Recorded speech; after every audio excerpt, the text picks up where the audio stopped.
So think back 15 years and imagine video technology. All right, 15 years ago, we were watching VHS tapes. Now, everything's streaming, everything's online. Here's a warning though. This next story is about the worst way that such technology can be used to exploit kids. And our state's laws about that are living in the age of the VHS tape. Here's Anusha Roy.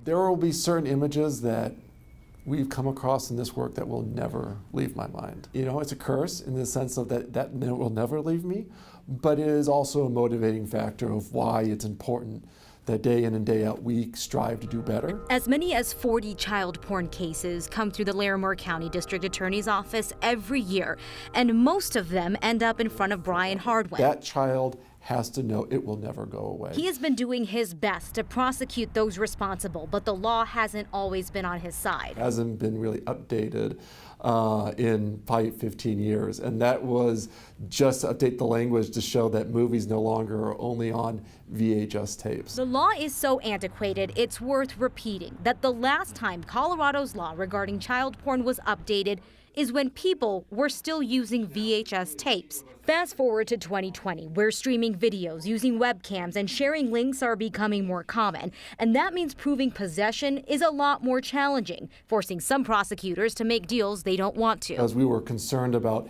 if we went to a jury and tried to prove it under the current possession statute, that the jury could walk. It makes me sick, to be honest, to think about how many child porn cases are slipping through the cracks because the advancements in technology and the lack of laws to prosecute them. So when district attorneys around the state started telling lawmakers about this issue, Democratic Representative Dylan Roberts said they proposed a new state law to keep up with today's technology, including cloud-based data and live streaming. I absolutely think the law has fallen behind the times. I mean, technology moves so quickly, and we only meet for 120 days a year, so we're going to be behind on any advancement in technology, but the gaps that we have here are really concerning.